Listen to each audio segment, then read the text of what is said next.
Halo semuanya, selamat datang lagi di pembahasan kita kali ini. Hari ini kita bakal ngebedah sebuah topik yang jujur aja luar biasa menarik. Kita akan melihat gimana sih sebuah literatur klasik menerjemahkan keyakinan yang rasanya abstrak banget menjadi sebuah tindakan yang sangat konkret sehari-hari. Kita bakal mengupas tuntas konsep fundamental yang dikenal sebagai syu'abul iman atau cabang-cabang iman. Jadi siapkan fokus kamu, karena ini bakal mengubah cara kita melihat konsep keimanan itu sendiri. Oke, coba deh kita renungkan sebentar. Sering banget kan kalau kita dengar kata iman atau keyakinan, otomatis otak kita langsung mikir kalau itu adalah urusan privat. Sesuatu yang eksklusif cuma terjadi di dalam hati dan pikiran kita aja ya kan? Semacam perasaan spiritual belaka. Tapi, apakah iman itu benar-benar sesederhana itu? Apakah cuma mandek di perasaan batin aja? Atau jangan-jangan ia nuntut sesuatu yang jauh lebih besar dan lebih nyata dari diri kita? Untuk ngejawab rasa penasaran itu, hari ini kita punya peta jalan yang simpel banget. Kita bakal mulai dari ngeliat makna sejatinya dulu, baru abis itu kita zoom in ke 3 dimensinya.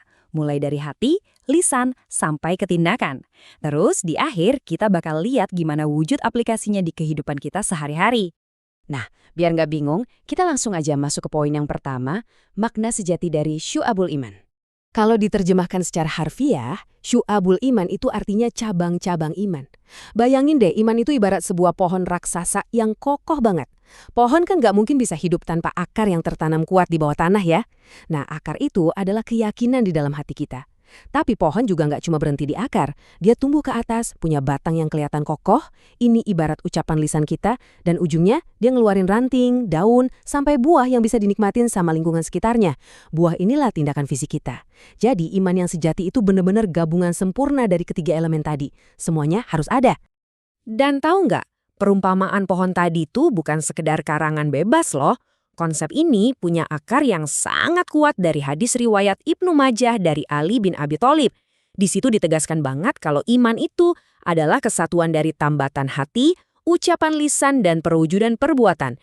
Teks inilah yang sebenarnya jadi fondasi utama kenapa iman itu dibagi ke dalam 3 dimensi yang super terstruktur. Nah, ini nih bagian yang paling bikin takjub. Kalau kita bedah berdasarkan penjelasan para ulama dari sumber tersebut, syu'abul iman itu totalnya punya 77 cabang. Dan coba perhatiin proporsi pembagiannya. 30 cabang itu berpusat di hati, 7 cabang ada di lisan, dan ini dia yang luar biasa, 40 cabang, yang artinya mendominasi lebih dari separuh total cabang iman, itu bentuknya adalah tindakan fisik. Ini kayak langsung matahin asumsi kita selama ini yang mikir kalau iman itu cuma urusan batin. Secara matematis aja, literatur ini udah ngebuktiin kalau jadi orang beriman itu menuntut porsi tindakan nyata yang jauh lebih besar di dunia luar. Spektrum dari 77 cabang ini juga gila banget luasnya. Teks ini nyebutin kalau cabang yang paling puncak, level paling tingginya, adalah mengucapkan La ilaha illallah, sebuah deklarasi teologis yang paling absolut. Tapi, coba tebak apa cabang yang paling rendah? Menyingkirkan gangguan dari jalan. Bayangin aja, hal sesimpel mungut duri, batu, atau paku di jalanan biar orang lain gak celaka, itu udah diklasifikasikan sebagai bagian dari iman. Oh ya, teks ini juga secara spesifik ngasih highlight kalau rasa malu itu adalah salah satu cabang iman yang esensial banget. Spektrum ini benar-benar nunjukin kalau kerangka iman itu ngebungkus segalanya, dari spiritualitas tingkat tinggi sampai kepedulian sosial yang paling remeh sekalipun.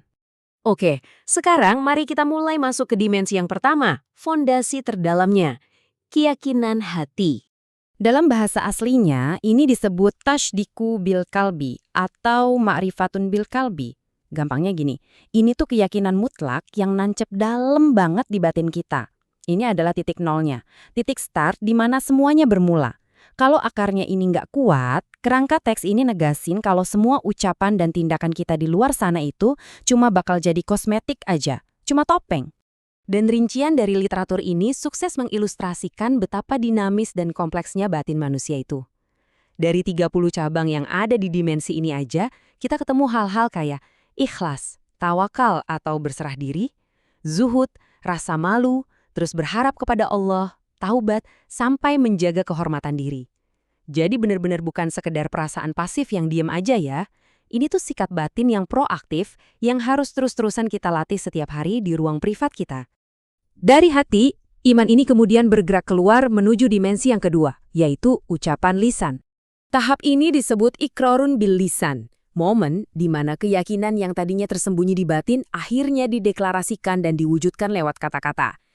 Terus kenapa ini penting banget? Karena kata-kata itu bawa bobot yang luar biasa berat. Apa yang keluar dari mulut kita, itu adalah cerminan paling instan dari apa yang ada di dalam hati. Lisan ini ibarat pintu gerbang pertama yang menghubungin hati kita sama dunia luar.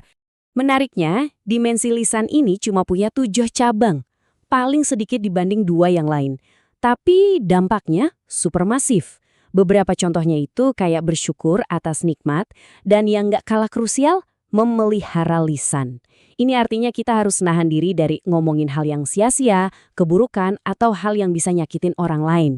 Literatur ini seolah mau ngingetin kita kalau kebiasaan simpel kayak jaga omongan aja, itu ternyata jadi salah satu bukti paling fundamental dari keimanan seseorang. Nah, sekarang kita beranjak ke dimensi ketiga, tempat pembuktian yang sebenarnya, amal perbuatan. Dimensi ini dikenal dengan nama amalun bil arkan. Disinilah keyakinan kita benar-benar menjelma jadi tindakan fisik yang nyata dan kelihatan wujudnya. Kalau dimensi hati tadi itu teorinya, dan dimensi lisan itu deklarasinya, nah perbuatan ini adalah ujian praktiknya di lapangan. Di sini 2 dimensi sebelumnya divalidasi. Dan ingat 40 cabang tindakan yang kita bahas di awal tadi, isi dari 40 cabang ini tuh benar-benar kombinasi yang epik. Berdasarkan teks aslinya, di dalamnya emang ada ibadah ritual yang wajib, kayak sholat, puasa, zakat, dan haji, ditambah ibadah sunnah. Tapi coba perhatiin aspek lainnya. Ada poin menutup aib orang lain dan juga memenuhi janji. Ini jadi bukti nyata kalau ajaran ini nggak cuma melulu soal hubungan vertikal kita sama Sang Pencipta, tapi benar-benar nekenin etika sosial dan gimana kita berinteraksi secara horizontal sama sesama manusia. Lalu pertanyaannya, gimana dong wujud dari semua teori ini di kehidupan nyata sehari-hari? Poin krusialnya begini, belajar soal 77 cabang iman ini jelas bukan sekedar aja ngafalin teori atau angka-angka.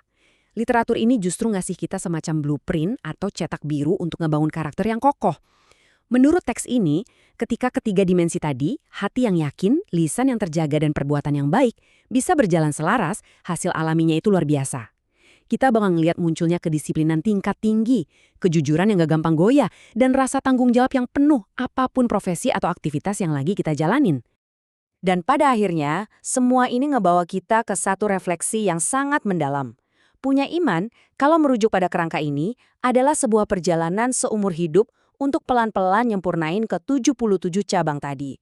Jadi, kalau sekarang kita coba nengok ke kehidupan kita sendiri, mulai dari apa yang kita yakini di dalam batin, kata-kata yang baru aja kita ucapin, sampai ke tindakan yang dilakuin tangan dan kaki kita, dari 77 cabang tadi, mana aja sih yang udah benar-benar kita praktekkan hari ini? Pertanyaan ini sama sekali bukan buat ngehakimi, tapi justru buat memicu refleksi kita bareng-bareng. Terima kasih udah nemenin saya ngebedah materi yang super insightful ini, dan sampai jumpa di pembahasan seru kita berikutnya.